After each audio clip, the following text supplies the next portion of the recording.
મારે ખાસ પ્રશ્ન એ પૂછવાનો કે અમે સ્વામી વિવેકાનંદના પુસ્તકો ઘણા વાંચ્યા છે અને એની અંદર એવું આવે છે કે જે સ્વામી વિવેકાનંદના ગુરુ હતા રામકૃષ્ણ પરમહંસ એ પોતે કાલિકા માતા સાથે રૂબરૂ વાતો કરતા. તો ખરેખર સત્ય હકીકત શું છે મારે જાણવી છે કે ખરેખર વાતો અતિ સત્ય હકીકત છે કે કોઈ કઈ રીતનું? ના, સત્ય હકીકત છે.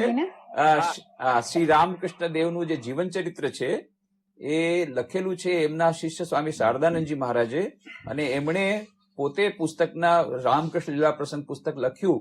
એની પ્રસ્તાવનામાં લખ્યું છે કે આમાં કોઈ પણ એવી ઘટના નથી કે જેનું એમણે ક્રોસ વેરિફિકેશન ન કર્યું. ફક્ત વેરિફિકેશન નહીં, એ મેડિકલના સ્ટુડન્ટ હતા એટલે એમણે કહ્યું ક્રોસ વેરિફિકેશન, એટલે એ બધી ચકાસણી કરી અને પછી એમણે લખ્યું છે. ને એમાં એમણે લખ્યું છે કે આવી રીતે મા શારદા દેવી, મા કાળીના એમને દર્શન થયા. ફક્ત દર્શન થયા એટલું જ નહીં, પછી મા કાળી સાથે તેઓ વાતચીત પણ કરતા અને મા એમની સાથે સતત રહેતા એવો અનુભવ થતો.